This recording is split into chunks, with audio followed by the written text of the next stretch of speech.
Hi, I'm here at the band's Warped Tour 2013 with Andy from Black Veil Brides is the name of the band. Brides is the name of the band, and I just watched them and they were great.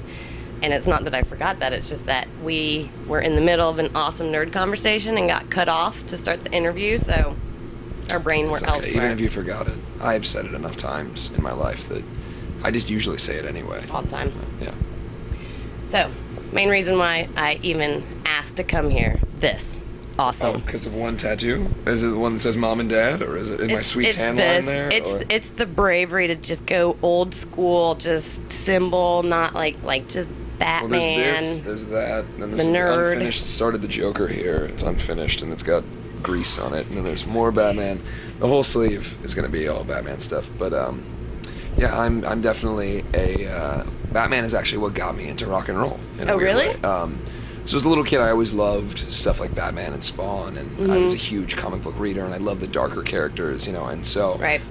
When I discovered Kiss when I was like 5 years old, they looked like comic book characters to me. So and Gene Simmons looked like an extension of like Batman or something. Right. So my initial interest in, as like a 5-year-old kid finding, pictures of Kiss was because they looked like comic books. So if it wasn't for a character like Batman, I may have never found rock and roll in the way that I did. And I've always been interested in like darker stuff. And the reason I like characters like Batman is that it's someone who doesn't have superpowers necessarily. It's Right. It's someone who built himself into something and has created his own heroic tendencies or whatever.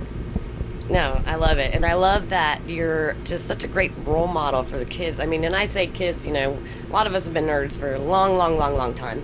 And it's just really inspiring to see kids at an age when they're used to being so concerned with others being openly nerdy. And I think a lot of it I know a lot of it has to do with their role models, such as you, are saying, yeah, I am who I am. I'm dark, I'm gothy, I'm nerdy. I never really cared about like being cool because I wasn't. I was never like the gawky, like traditional like movie nerd with like the thick glasses or whatever. And I had friends that were, but I was always more. I had like a James Dean complex when I was a kid. I was like leather jacket, drove my car, smoked cigarettes. I was a loner and. I did too, but I think we kind of still do. So when I was a kid, I was always just about like finding things that made me happy. I didn't have a lot of friends growing up. I really didn't. Occasionally I'd meet some fellow weirdos and we'd get along, but for the most part where I grew up, I was just kind of like the weird kid that it was almost like Edward Scissorhands. Like people didn't want to come near my house. Right. They didn't know what was happening in there.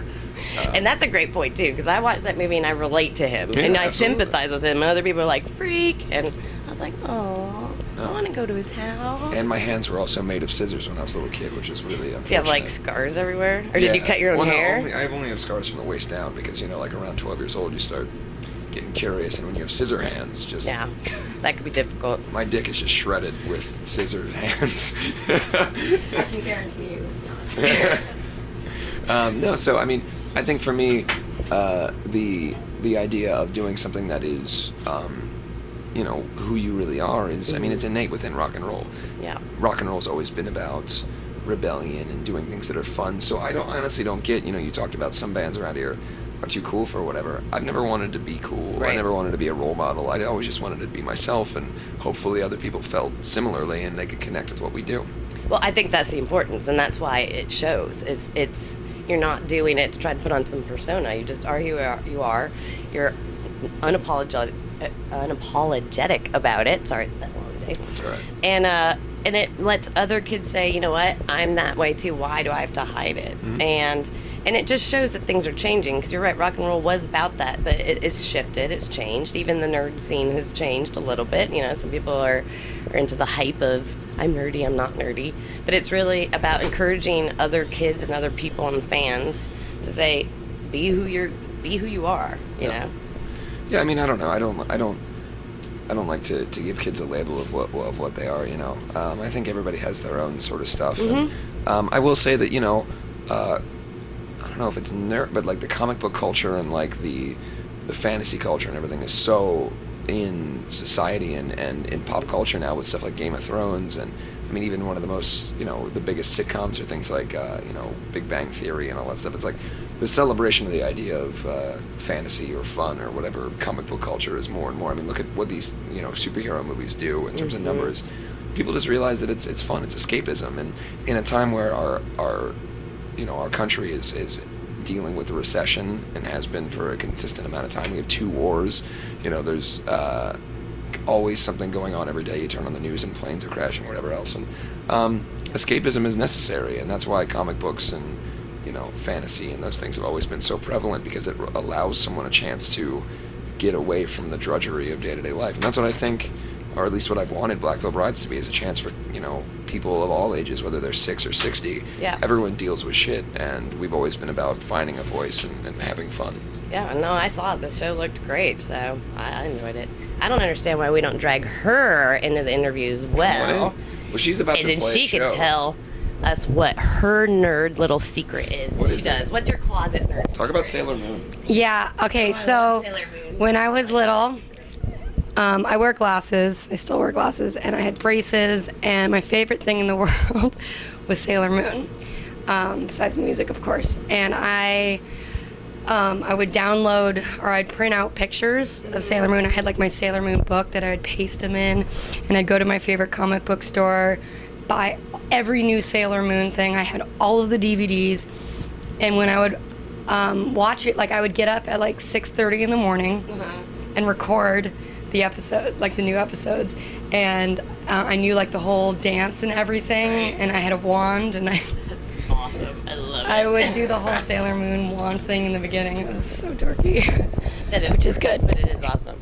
And then speaking about that, what show did you wake up early to watch? So of all the Batman animated series, there are many. Or was it a different series? Well, it was obviously Batman the Animated Series, and then The New Adventures of Batman and Robin, followed by Batman Beyond, and then Justice League, and then Justice League Unlimited. So all of those were, and consistently still, I bring the DVDs on tour and I watch those. So I watch those to go to bed. yeah, I love them. but my favorite cartoon when I was a little kid was the Beetlejuice cartoon. That was on a good Nickelodeon. one. Yeah, That was a good one. I always forget about that one. Yeah, it was awesome. I love the song on that one. It's fucking great. So I love that there's like, because I've always seen the similarities between, Tim Burton, Batman, the Dark, the comics, and other people. I don't know how they don't see it. I've seen it, obviously. So I like that we brought in a bunch of Tim Burton references Absolutely. and Batman references, because they go together. Because to this day, I still think that Tim Burton made the only Batman movie. Well, look, I'm this sorry. is actually the We logo watched it from together, the Batman Day, '89 the other movie. day. Yeah, so That's this why is I noticed that. specifically I go, the that little is 2 points the at the bottom. old That's the original Tim Burton Batman. Yeah. And then everyone's like, you were nerdy to even know that. I go, I know all the different Batman symbols. So I always get into debates because I go, there hasn't been any other Batman movies, if you think about it, besides Adam West and Tim Burton. So you don't like The Dark Knight or Dark Knight Rises or? They're good movies, but, and again, I have hours and hours of tape and podcasts saying this, he's not Batman. I don't think he's Batman. I think they're all in their own way special and have their own Yeah. character. I don't want to talk about this because we'll get into just I too know. much. and That's what I said. I That's don't why have time. I got shit to do today. I Yep. have to block out a whole day to talk about this. That's why I prefaced it with I have hours of it, meaning To that be we can't go continued. there. Yeah. Yeah, We because won't. Let's agree. that's We like won't- a we won't go there. religious debate. It's all right. But it was great talking to you guys, and it was great talking to you. And Thank you.